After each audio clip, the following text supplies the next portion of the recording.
What is the first creation? The first element of creation?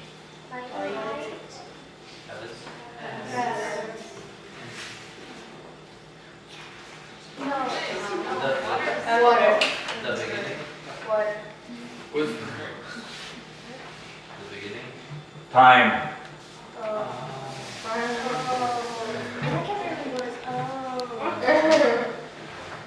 Ball before him. Time doesn't exist. Time doesn't exist before that. If there is a beginning, it means there was nothing before that. Can you imagine such a thing? Yes. Book closed. If there was something before that book, a tree, and before that tree there was something else, a seed, and before that seed there was another tree, and before that there were all these combinations. And all of a sudden you get this idea. It's an amazing concept. In the beginning. And this is not saying at the beginning of God's life, because obviously God existed before that, right? It doesn't say in the beginning of the history of the Romanian people. It says in the beginning, in an absolute sense.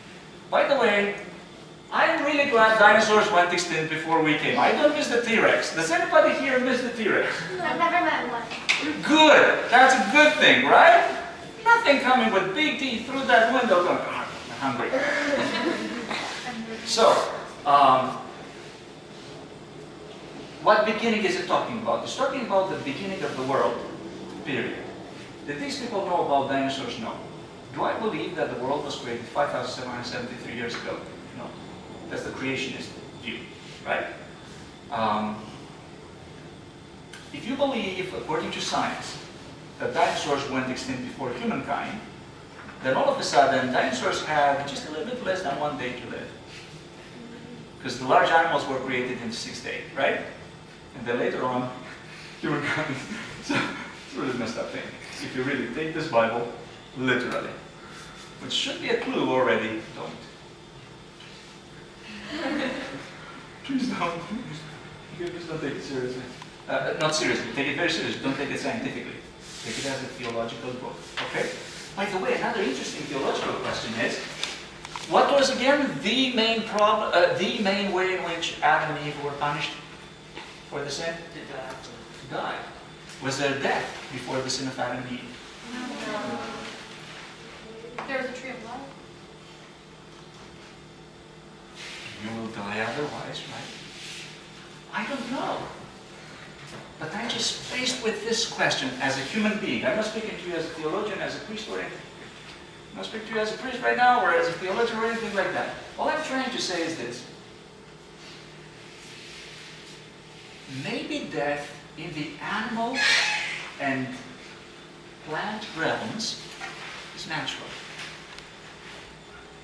I don't know for sure. Elephants apparently grieve. Most animals really don't go through that process of grieving. We human beings, though, grieve a lot, right, when somebody dies. And it's unnatural. Don't we all fear death?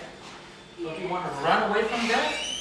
We don't want anybody dear to death. Why? Because it's unnatural. Of course, we deal with death very differently. We can talk about that. But you're raising a very significant question. First of all, is this a scientific book that is really concerned with dinosaurs? No. We shall see very clearly that it's not a scientific book. It's the theological book that is asking the question about death in the animal realm. No. What is really concerned with is, what am I supposed to do? Not even with the first question that we asked, what does this tell us about God?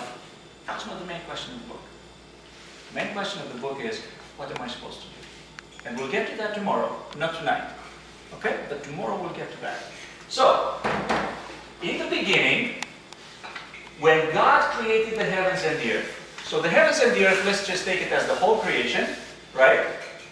Although one could say maybe these are the first elements of creation, although the way it is structured, it seems to me to be kind of like the introduction, heavens and earth, everything, and then heavens and earth at the end. Some people are speculating that the heavens are the angels, because many times in the Psalms they are called the heavenly powers and the heavenly beings. Okay? Yes? Then again, they live in heaven. Whatever heaven is. Because some of them come to Virgin Mary and say, you're going to have a baby. Right? It's like we travel from countries to countries. Well, there we go. So, we don't know. We don't know. But let's just heavenly realities. It's very hard to translate the first sentence of the Bible. In the beginning, when God created the heavens and the earth. It's different to say, in the beginning, God created the heavens and the earth. Or it's different to say, from another way it could be translated, when God began to create the earth was a formless void.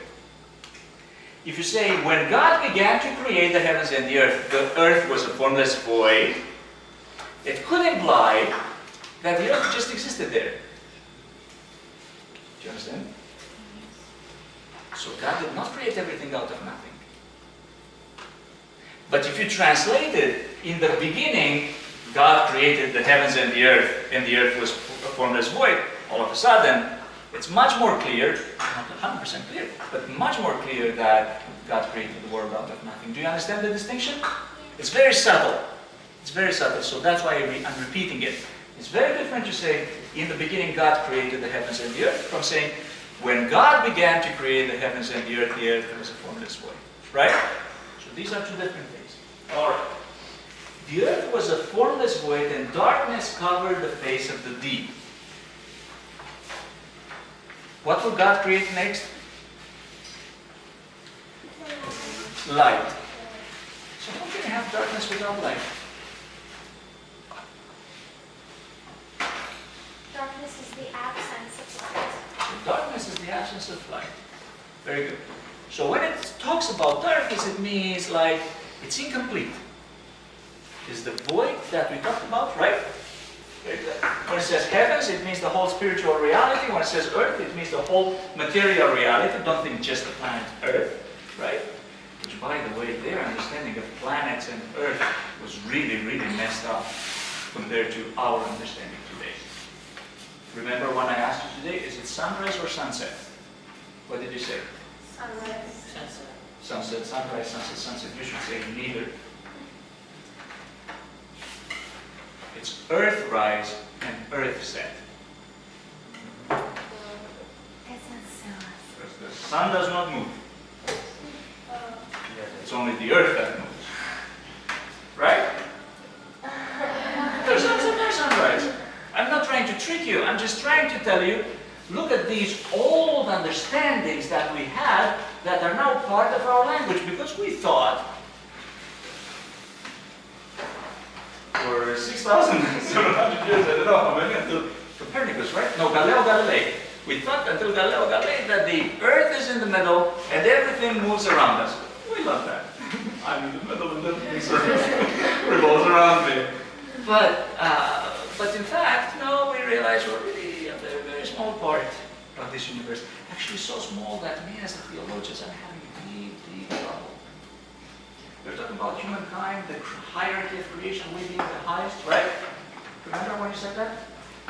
Listen, let's compare the history of the universe according to scientific data. Let me source some data. With the calendar year.